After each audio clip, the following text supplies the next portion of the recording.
Hey gang, Anthony Fontana here, Alive After 5. It has been a crazy, crazy day. What time is it right now? It is 7:20 something. Still have a lot on the plate between now and the evening. My evening has not yet started, but we're winding down a little bit. My life is kind of like I'm like an orchestra conductor. The only difference is I have four different orchestras running all at the same time. And what I need to do is coordinate my baton in all these different directions. And if you knew what goes on behind the scenes of what I do in the course of my day, you will not understand how I get it all done. And quite frankly, I don't know how I get it all done. The phone's ringing. I have two phones that ring, emails, texts. It's great. I love it. I love what I do. And I'm able to deliver good news to people on a regular basis, and that makes me very, very excited. Let's talk a little bit about attitude. Attitude is key.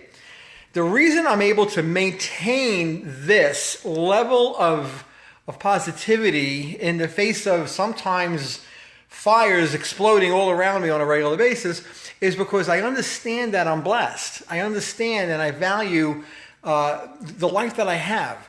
Because if you don't understand that you have it much better here, at least in this country, than anywhere else, no matter how bad your situation you think is, other people have it a lot worse.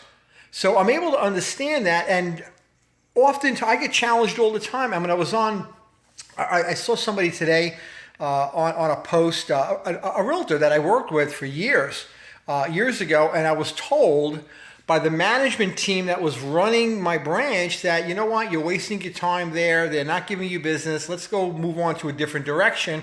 And I was pretty much ordered by the executive vice president of my bank to not work with this guy and his team. All right, so I followed direction as well as I could, and I did move on, and I thrived because I followed their direction, and it worked out well. Today I saw he had an issue, so I went in and just offered him some free input, free help, whatever I could do to assist him, a friendly gesture. And he basically took my head off in a message like, I'm ridiculous and I don't know what you're doing, and you abandoned me years ago. And I tried to explain to him that it was a management decision at a bank that's no longer even in business anymore. And I'm offering you some free help. There's no hard feelings. It's just business. He would not have any of it. And I just basically cut it off. I just said, you know what? Goodbye. Have a great day. I'm not going to let him affect the rest of my day. That took several minutes. And further on in the day, I have to constantly deal with people that are stressed out and having issues because, the nature of my work is complex. It just simply is. And what I was able to do is, instead of getting embroiled in all the controversy and all the emotions that fly around me, I was able to separate myself and put myself in their positions, which I do anyway, and understanding why they're going through what they do. So my advice to you is this: if you want to be successful in anything, you've got to have perspective on your life. You have to be aware that you have it great. No matter how bad it seems, you're the one that's creating that environment in your own mind. You don't know what's going on in someone else's world.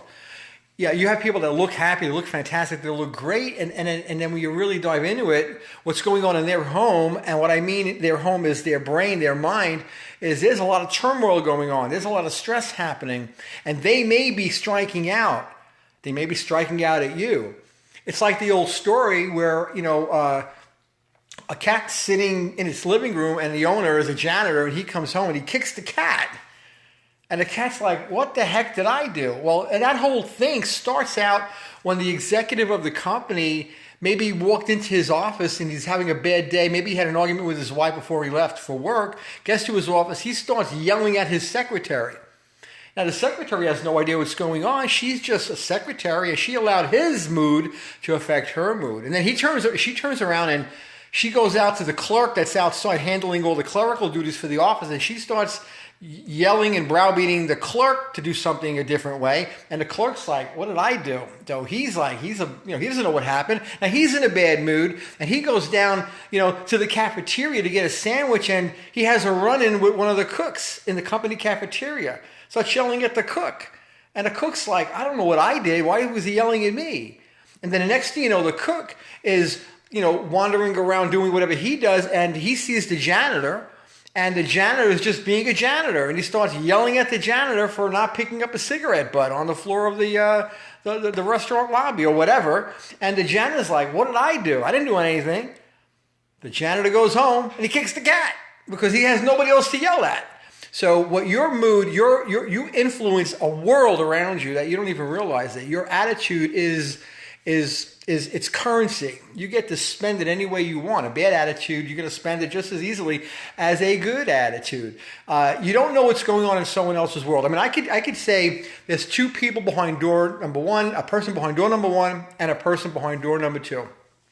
The person behind door number one is super happy, excited, grateful to be alive, and the person behind door number two is just depressed right now. They're just not happy. And I know in an instant you can visualize how those individuals look. The person that's not very happy is going to be slumped over. They're going to be talking slower. They're going to look moody. They're not going to look engaged, refreshed. Yeah, they're going to be like that. You know how they're going to look before you even open up the door.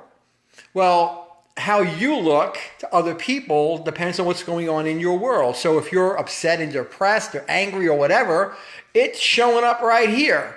And it's going to project itself out to other people. Now, unfortunately, we don't interact with people every single day. A lot of us work in cubicles, we work in our desks, we work from home, we work on the phone. We don't actually see the people that we're working with, but we're affecting them anyway. We're affecting them with emails, we're affecting them with phone conversations, we're just affecting them in general by our demeanor, because that demeanor goes out there it projects out. So be of good cheer. Know that you got some great things going on. You're going to have challenges pop up in your life. Just water off a duck's back, baby, because at the end of the day, the fact that you're even awake right now and breathing is a blessing that you can't put a price on that. So take a lesson from this old guy and understand that don't let anybody shift your mood in any other direction but up. And if you need to be uplifted, get around people that are even higher up than you in terms of their attitude and their emotions. So that's how you keep yourself steady, Freddy, and you get a lot more done when you're in a good mood than when you're in a not a good mood. So let me say hi to a couple of people. Hi, Michael. Susan is in here. Hey, Gene. What's going on, buddy? And Pearl. How are you, Pearl? What's happening? Great weekend. Didn't we have? Hi, Lorraine. How are you? What's going on? Mr. Ray, Connecticut's in the house, and of course our buddy Denise. We love you guys. So anything I can do to help you boost your mood is great, and keep your good stuff going, because when I look at some of your stuff in the course of my day, it puts a smile on my face and it keeps me steady too. Because trust me, sometimes I could use an uplift too. Love you guys. We'll catch you guys later. I'm gonna go grab the lady MJ and maybe watch a little TV for an hour. Catch you in a bit. Bye.